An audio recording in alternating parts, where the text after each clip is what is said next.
प्यारे बच्चों, यह सुभाषित रत्नानी पाठ कक्षा 12 के संस्कृत खंड से लिया गया है या संस्कृत भाग से लिया गया है। यह 5 अंक का आपको निश्चित है बेटा आएगा। देखिए क्या है सुभाषित रत्नानी से संबंधित जानकारी। पहले बेटा सुभाषित रत्नानी का अर्थ क्या होता है इसके विषय में बता दें।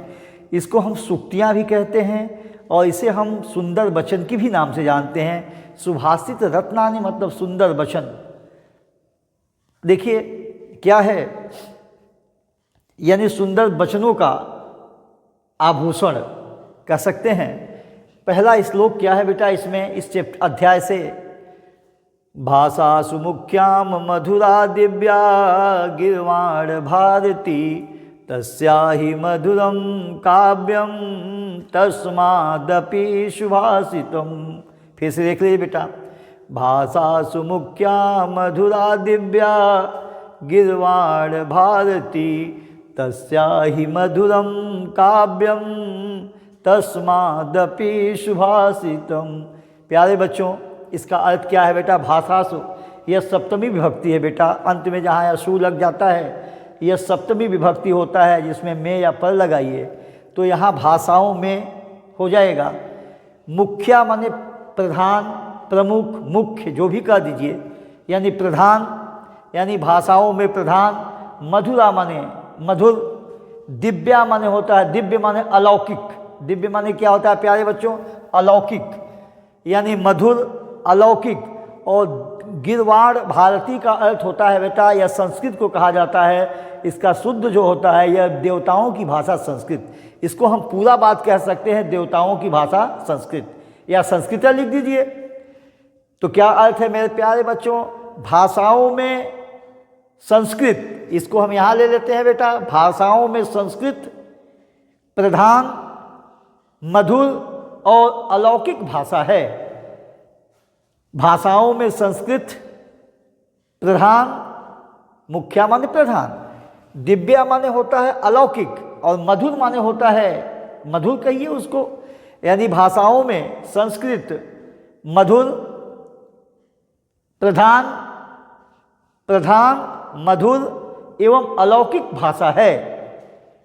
तस्या ही मधुरम, तस्या देखिए, तस्य माने उसका, तस्या स्त्रीलिंग के लिए लगता है, चूंकि यह श्लोक है बेटा, सुभाषित जो है रत्नानी यह सुक्ति है, इसलिए यहाँ ये जो है यह तस्या लगा है। तस्य माने उसका, तस्या माने उसकी। तस्या ही मधुरम, उससे ही, यानी उससे ही, मधुरम माने मधुर, यानी उससे ही मधुर, काव्यम उसका काव्य है, यानी उससे ही मधुर उसका काव्य है। तस्मादपि सुभाषितम, और कहीं उससे भी अधिक उसका काव्य से अधिक मधुर सुंदर वचन और सुक्तियाँ हैं। सुभाषित माने होता है बेटा सुक्तियाँ, सुभाषितम माने सुक्तियाँ या सुंदर वचन। एक बार और देख लीजिए, भाषा सुमुख्याम मधुराम दिव्याम गिर्वाण भारती तस्या ही मधुरम काव्यम तस्मादपि सुभाषितम। यानी संदर्भ में आप लिख लेंगे, प्रस्तुत श्लोक हमारी पाठ्य पुस्तक संस्कृत भाग से संकलित यानी लिया गया, संकलित मतलब लिया गया है। प्रस्तुत श्लोक हमारी पाठ्य पुस्तक संस्कृत भाग से लिया गया है, यानी संकलित सुभाषित रत्नानी नामक पाठ से लिया गया है, यानी संकलित किया गया है उसको, इसका संकलन किया गया है। इसको आप संदर्भ लिख लेंगे प्यारे बच्चों। और अनुवाद में क्या है, भाषाओं में संस्कृत सबसे प्रधान, मधुर और अलौकिक है, उससे अधिक मधुर उसका काव्य है, और उसका काव्य, उस काव्य में अधिक, उस काव्य से अधिक सुंदर वचन या सुक्तियाँ हैं। यही बेटा पहला है। अब हम दूसरा आपको बता दें प्यारे बच्चों।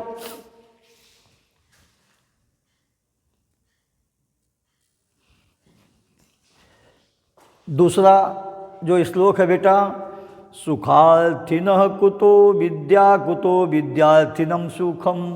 फिर से देख लीजिए, सुखार्थिनम कुतो विद्यार्थिनम सुखम, सुखार्थी वा त्यजेद विद्यार्थी वा त्यजेद सुखम। सुखार्थिनम कूतो विद्यार्थिनम सुख, सुखार्थी वा त्यजेद विद्या, विद्यार्थी वा त्यजेद सुखम। बेटा सुखार्थिनम माने सुख की इच्छा चाहने वाले हैं, सुख चाहने वाले, यानी सुख की इच्छा करने वाले। कुतो माने कहाँ, विद्या यानी सुख चाहने वाले को, सुखार्थिना माने सुख चाहने वाले, और विद्यार्थी विद्यार्थिना माने विद्या चाहने वाले। कुतो माने कहाँ, अच्छा विद्या जान ही रहे हैं, सुखार्थी माने सुख चाहने वाले, वा त्यजेद माने त्याग देना, तज देना, त्याग देना यानी छोड़ देना, और त्यजेद छोड़ देना चाहिए। तो अब इसका अर्थ तो एक एक करके आप जान गए। तो क्या है बेटा, सुखार्थिनः कुतो विद्यार्थिनम सुखम, यानी सुख चाहने वाले को विद्या कहाँ और विद्या चाहने वाले को सुख कहाँ, यानी सुख चाहने वाले को विद्या कहाँ और विद्या को चाहने वाले को सुख कहाँ।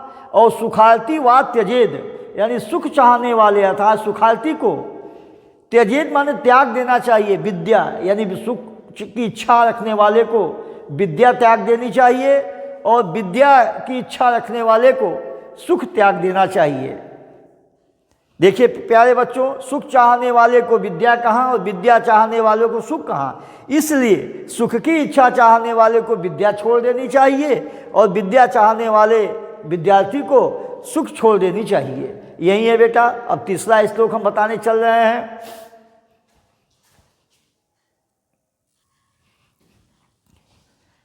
प्यारे बच्चों, तीसरा जो है सुभाषितानी का, जल बिंदु निपातेन क्रमशः पुरेत घटः, स हेतु सर्व विद्यानां धर्मस्य च धनस्य च। जल बिंदु निपातेन क्रमशः पुरयते घटः, स हेतु सर्व विद्यानां धर्मस्य च धनस्य च।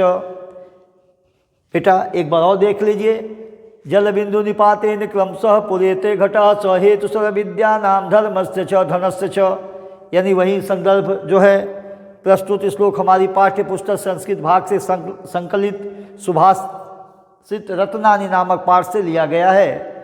और अनुवाद इसका क्या है बेटा, जल बिंदु निपातेन, यानी जल की एक एक बूंद गिरने से, निपातेन माने गिरने से, जल की एक एक बिंदु गिरने से क्रमशः घड़ा भर जाता है।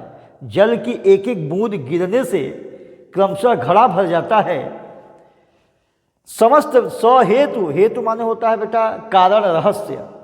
सहेतु सर्व विद्या नाम, यानी सभी विद्याओं, च माने और, धर्मस्थ माने धर्म का, धनस्य माने धन का, यानी समस्त विद्याओं और धन की संग्रह करने का यही कारण है।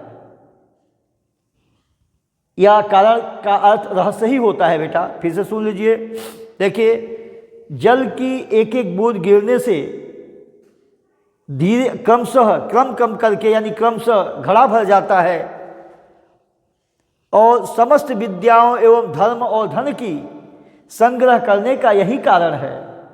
अर्थात निरंतर उद्योग यानी मेहनत, उद्योग का अर्थ होता है मेहनत करते रहने से धीरे धीरे तीनों वस्तुएं संग्रहित हो जाती हैं। धीरे धीरे करके विद्या भी प्राप्त हो जाती है, धन भी प्राप्त हो जाती है, धर्म भी प्राप्त हो जाता है। यह है बेटा अगला जो है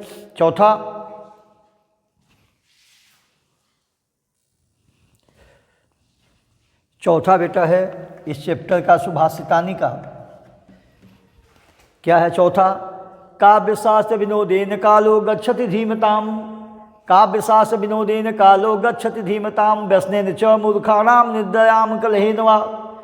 काव्यशास्त्र विनोदेन कालो गच्छति धीमताम, व्यसनेन च मूर्खाणां निद्रायां कलहेन वा। इसका अर्थ है प्यारे बच्चों, देखिए काव्यशास्त्र विनोद माने होता है बेटा आनंद। कालो गच्छति धीमताम, इसका अर्थ है, देखिए संदर्भ तो वही पहले जैसा है। प्रस्तुत श्लोक हमारी पाठ्य पुस्तक संस्कृत भाग के से संकलित सुभाषित रत्नानी नामक पाठ से लिया गया है, अवतरित है, जो भी आ जाए उस समय मौके पर। देखिए अनुवाद क्या है, विद्वानों का समय, काव्य और शास्त्र के विद्वानों का, देखिए काव्य शास्त्र विनोदेन कालो गच्छति धीमताम व्यसनेन च। व्यसन माने होता बुरी आदत। मूर्खाराम निद्रयायाम यानी सोने में, कलहेन माने लड़ाई झगड़ा करने में। तो इसका पूरा अर्थ क्या है बेटा? विद्वानों का समय काव्य और शास्त्र की चर्चा में, चर्चा के आनंद में या उसी को विनोद में बीतता है। फिर से सुन लीजिए, विद्वानों का समय काव्य और शास्त्र की चर्चा के आनंद में कहो चाहे विनोद के ही आनंद कहते हैं में बीतता है। और मूर्खों का समय बुरे शौकों, जैसे बुरी आदत व्यसनेन होता है, यानी मूर्खों का समय बुरे शौकों जैसे सोने में, लड़ाई झगड़ा करने में बीतता है। एक बार फिर से सुन लीजिए बेटा, काव्य शास्त्र विनोदेन कालो गच्छति धीमताम व्यसनेन च मूर्खाणाम निद्रयाम कलहेन वा। यानी विद्वानों का समय काव्य और शास्त्र की चर्चा करने में के आनंद में बीतता है, और मूर्खों का समय बुरी आदतों में या बुरे शौकों में जैसे सोने, लड़ाई झगड़ा करने में बीतता है।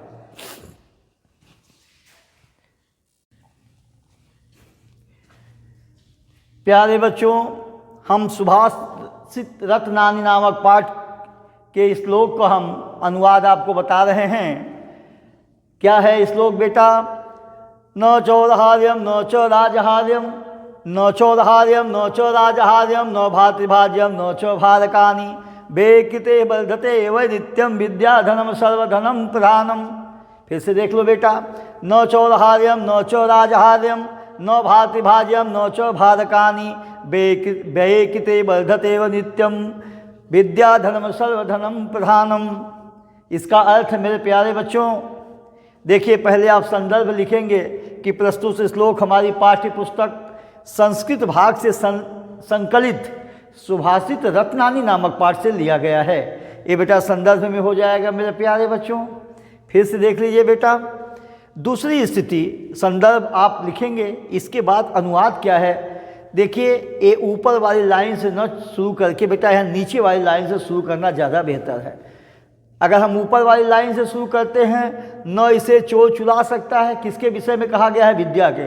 न चोर चुरा सकता है, न ही राजा इसे छीन सकता है, न भाई भातृभाज्य मन भाज्य मन बांटना, न भाई इसे बांट सकता है, न ही यह बोझ है, न च भारकानि यह बोझ भी नहीं है। व्यय कृते यानी खर्च करने से, व्यय माने खर्च, व्यय कृते माने व्यय करने से, वर्धत माने बढ़ता है, एवं नित्यम यानी प्रतिदिन बढ़ता है। जितना इसको व्यय करेंगे उतना ही प्रतिदिन वह बढ़ता जाता है। विद्याधनम सर्वधनम प्रधानम, विद्या सभी धनों में सभी धनों में श्रेष्ठ है। अब इसके विद्या जो ऐसा धन है बेटा, यह सभी धनों में श्रेष्ठ है। लेकिन इसको हम पहले नीचे से शुरू करेंगे प्यारे बच्चों। कैसे? न चौरहार्यम न च राजहार्यम न च भातृभाज्यम न च भारकानि व्ययकिते वर्धते व नित्यम विद्याधनम सर्वधनम प्रधानम। तो कहने का मतलब बेटा, विद्या रूपी धन, अब स्पष्ट रूप से बता रहे हैं मेरे प्यारे बच्चों, विद्या रूपी धन सभी धनों में श्रेष्ठ यानी प्रधान है। विद्या रूपी धन जो है सभी धनों में प्रधान है यानी श्रेष्ठ है। अब ऊपर आ जाइए, न चौरहार्यम न च राजहार्यम, न इसे चोर चुरा सकता है, न राजा इसे छीन सकता है। राजहार्यम, हार्यम माने छीनना, न राजा इसे छीन सकता है। न भातृभाज्यम, न भाई से न इसे भाई भाज्य करना माने बंटवारा करना, बांटना। न भातृभाज्यम, न इसे भाई बांट सकता है। न च भारकानि, और यह बोझ भी नहीं है, अर्थात बेटा बोझ के समान भी नहीं है यह। अच्छा, व्यय कृते यानी खर्च करने से, व्यय कृते वर्धत एवं नित्यम यानी इसको जितना भी व्यय करेंगे यह प्रतिदिन बढ़ता जाएगा। विद्याधनम पहले बोल चुके हैं इसके विषय में। अब स्पष्ट रूप से लिखा है कि विद्या रूपी धन सभी धनों में श्रेष्ठ है। न चोर उसे चुरा सकता है, न राजा उसे छीन सकता है, न भाई उसे बांट सकता है, न ही यह बोझ रूपी है, और न खर्च करने से निरंतर, और यह खर्च करने से निरंतर बढ़ता रहता है। यही है बेटा। अब अगला क्या है मेरे प्यारे बच्चों? परोक्षे कार्य हंतारम प्रत्यक्षे प्रिवादिनम। परोक्षे कार्य हंतारम, देखिए गलत, यहाँ हंतारम माने वध करना होगा, ये हतारम है। परोक्षे कार्यहत्तारम प्रत्यक्षे प्रिवादिनम वर्जेताम दिशम मित्तम विस्कुंभम पयोमुख। फिर से बेटा इसको पढ़ने से लयबद्ध पढ़ेंगे ना तो संस्कृत स्पष्ट हो जाती है। परोक्षे कार्यहत्तारम प्रत्यक्षे प्रिवादिनम वर्जेताम दिशम मित्तम विस्कुंभम पयोमुखम। यानी इसके कहने का आशय है बेटा, संदर्भ इसी तरीके से सेम रहेगा। परोक्ष माने सामने, कार्य हत्तारम माने कार्य को बिगाड़ने वाला। देखिए परोक्ष, देखिए प्रत्यक्ष और परोक्ष दो चीज ध्यान से सुन लीजिए। प्रत्यक्ष माने होता है सामने, और परोक्ष लोग कहते हैं प्रत्यक्ष अप्रत्यक्ष। प्रत्यक्ष माने सामने, अप्रत्यक्ष माने यानी पीछे, पीठ पीछे कह सकते हैं। लेकिन यहाँ परोक्ष जो है ना, इसको अप्रत्यक्ष को ही परोक्ष कहा जाता है। समझ गए बेटा ना, ये परोक्ष जो लिखा है ये अप्रत्यक्ष जो सामने ना हो, यह अप्रत्यक्ष लिखा है एक तरीके से है, उसी को परोक्ष कहते हैं। देखिए परोक्षे कार्यहंतारम यानी पीठ पीछे काम बिगाड़ने वाला, यानी पीठ पीछे कहिए यानी काम बिगाड़ने वाला। प्रत्यक्षे प्रियवादिनम और सामने प्रिय मीठा बोलने वाला, मधुर बोलने वाला। वजेताम दिशम मित्रम विस्कुंभम पयोमुख यानी यह उसी मित्र के समान या उसी समान है। देखिए जो पीठ पीछे काम बिगाड़ने वाला है पर सामने मीठा बोलने वाला है, ऐसे मित्र को वजेताम दिशम, ऐसे मित्र को देखिए उसी प्रकार छोड़ देना चाहिए। वजेताम दिशम उसी प्रकार छोड़ देना चाहिए ऐसे मित्र को। विस्कुंभम पयोमुखम, जिस प्रकार से विष से भरे घड़े को जिसके ऊपरी भाग में दूध हो या उसके ऊपर दूध छोड़ा गया हो। इस बार इस पर फिर से देख लीजिए बेटा। परोक्ष माने पीठ पीछे, यानी जो पीठ पीछे काम को बिगाड़ने वाला है। प्रत्यक्षे प्रियवादिनम और सामने मीठा बोलने वाला है, सामने मीठा बोलने वाला है। वजेताम दिशम, ऐसे मित्र को उसी प्रकार छोड़ देना चाहिए। किस प्रकार? विष कुंभम पयोमुखम, जिस प्रकार से विष से भरे हुए घड़े के ऊपर दूध छोड़ा गया हो या मलाई उलाई डालकर दूध छोड़ा गया हो, छोड़ देना चाहिए। हो गया बेटा ना। अब एक बार हम सरसरी नज़र से तेज स्पीड में पढ़ा दे बेटा। न चौरार्यम न च राजहार्यम न च भातिभाज्यम न च भारकानि वे कृते वर्धतेव नित्यम विद्याधनम सर्वधनम प्रधानम। संदर्भ है प्रस्तुत श्लोक हमारी पाठ्य पुस्तक संस्कृत भाग से संकलित है। संकलित सुभाषित रत्नानि नामक पाठ से लिया गया है। अनुवाद इसका है विद्याधनो। देखिए विद्याधन सभी धनों में प्रधान है और न इसे चोर चुरा सकता है, न राजा छीन सकता है, न इसे भाई बांट सकता है, न ही यह बोझ के समान है, बोझ बना रहता है। और व्यय कृते वर्धत एवं नित्यम, यह व्यय करने से प्रतिदिन जितना आप इसका व्यय करेंगे वह प्रतिदिन उतना ही बढ़ता रहता है।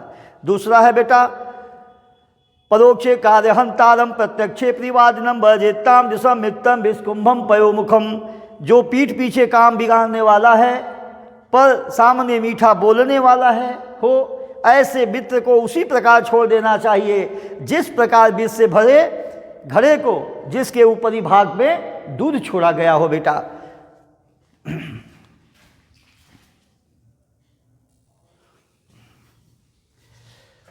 अगला क्या है बेटा?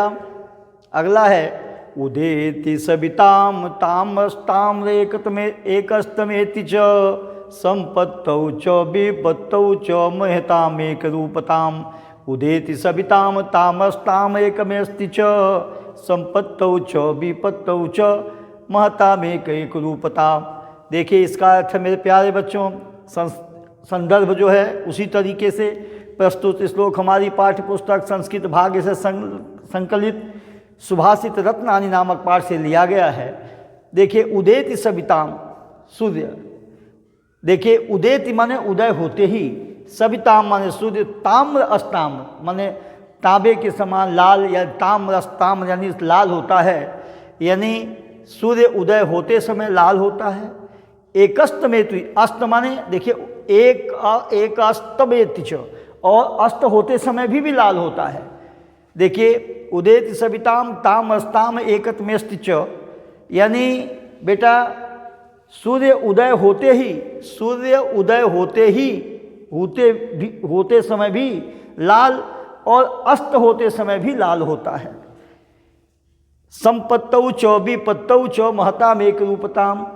उसी प्रकार जो महापुरुष लोग होते हैं, संपत्ति माने होता है सुख और विपत्ति माने दुख, यानी संपत्ति और विपत्ति, सुख और दुख में महापुरुष एक ही समान रहते हैं। फिर से देख लो बेटा, सूर्य उदय होते समय लाल होता है और अस्त होते समय भी लाल ही होता है।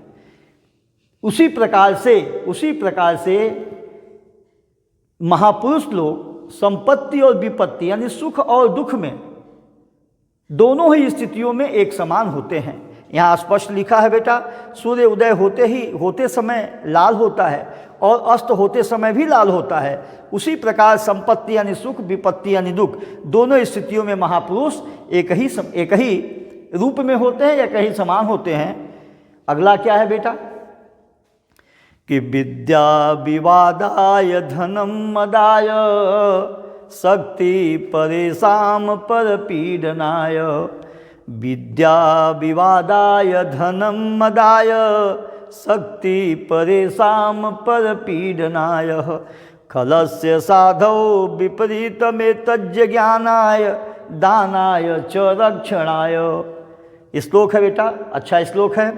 विद्या विवादाय धनम मदाय शक्ति परेशान पर पीडनाय। खलस्य साधो विपरीतमेतज्य ज्ञानाय दानाय च रक्षणाय। इसका अर्थ मेरे प्यारे बच्चों देखिए, इसका जो संदर्भ है ठीक इसी प्रकार से यही संदर्भ इसका भी है बेटा, क्योंकि इसी पाठ का है, इसलिए पूर्ववत जैसा पहले है वैसा ये भी है। इसमें है क्या बेटा, खल माने होता है, देखा, विद्या विवादाय धनम मदायम शक्ति परेशान पर पीडनाय खलस्य साधो। इसमें है क्या बेटा, दूसरी लाइन को हम पहले बोलेंगे, पहले इस लाइन को बोल के इसका अर्थ बताएंगे। संस्कृत में कोई नहीं होता है कि ऊपर से नीचे ही आए, जहाँ से वाक्य और का अर्थ सही बैठ जाए और भाषा शुद्ध हो जाए, वहीं से इसको उसी जगह से उसका अनुवाद कर देते हैं या व्याख्या कर देते हैं। हालांकि अनुवाद करते हैं। देखिए, खल माने होता है दुष्ट, से लग गया है चतुर्थी विभक्ति, खलों के, दुष्टों के। देखिए, खलस्य साधो विपरीतमेतज्य ज्ञानाय दानाय च रक्षणाय, यानी दुष्ट की विद्या वाद विवादों के लिए होती है। दुष्टों यानी दुष्ट की जो विद्या होती है वह वाद विवाद के लिए होती है। और धन जो होता है, लिखा है बेटा यहाँ, धन जो होता है वह घमंड के लिए, और शक्ति जो है दूसरों को सताने के लिए होती है। खलस्य साधो विपरीतमेतज्य ज्ञानाय दानाय च रक्षणाय विद्या विवादाय धनम मदाय शक्ति परेशान पर पीडनम।